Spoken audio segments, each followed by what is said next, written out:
দেখতে যাইতেছি, এই কথাটা কে কইছে? আমি বলছি। অনেক যতই খারাপ মানুষ হোক, কিন্তু আমার কাছে মনে হয়েছে যে হাজার হলেও তো ও আপনার সন্তানের বাবা। তাই আমি ও বন্ধু হিসেবে ওর কাছে মিষ্টি নিয়ে গিয়েছিলাম, কিন্তু ও তো আমার সাথে খারাপ ব্যবহার করলো। আপনার আমি কতবার বলছি আপনি আপনার কাজে কাজ রাখবেন, আপনি আমার কোনো কথা শুনেন না, আপনি কাজটা মোটেও ঠিক করেন নাই। অনেক মনে হয় কিছু জানতো না, তাই না? আপনি ওকে কিছুই জানান না। না, আমি জানাই নাই, আর আমি জানাইতেও চাই নাই। আপনি এইবার বলছেন বাচ্চা গেছেন, পরের বার যদি বলছেন না, আপনার কিন্তু খবর আছে। রাতুল সাহেব, আপনাকে যে কাজটা দেয়া হয়েছে সেটা মনোযোগ সহকারে করেন। পার্সোনাল ব্যাপারে আর মাথা ঘামাবেন না। বুঝাতে পেরেছি? জি জি। এরা সবাই মিলে এই ফকিন্ডিরে কেন যে মাথায় তুলে নাচতেছে কে জানে। এমন ভাবসাব করে যেন ও কোম্পানির মালিক। চলেন ম্যানেজার সাহেব। চলুন ম্যাডাম।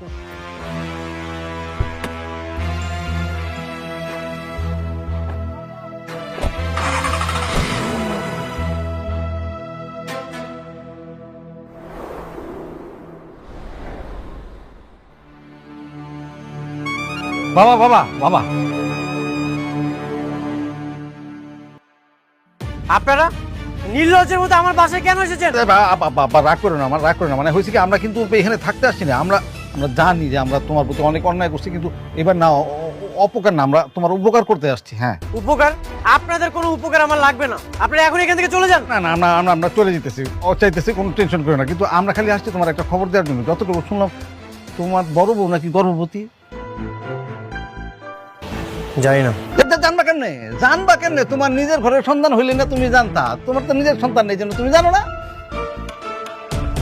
মানে খুব সহজ, মানে খুব সহজ। তার পেটে যে বাচ্চাটা আছে সেই বাচ্চাটার বাপ অন্য কেউ, তুমি না। হ্যাঁ, কি বলতেছেন? তাহলে এই বাচ্চা কার?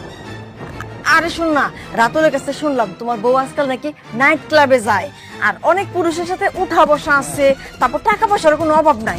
এমন ওই বাচ্চার বাপ যে কেডা তোমার বউ নিজেও তো জানে না।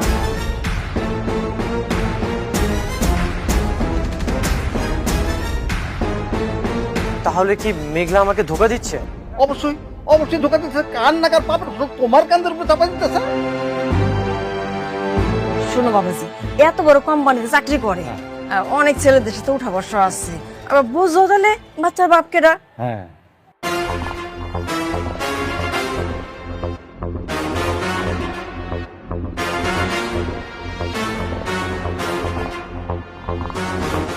কেন যেমন গরিব ফকিনের ঘরে বিয়ে করলা, ঠিক বুঝতে পারতাছি না। এই একটা ভালো কাজ করছো, ওরা রাইখে তুমি যার একটা বিয়ে করছো, একদম ঠিক কাজটাই করছো।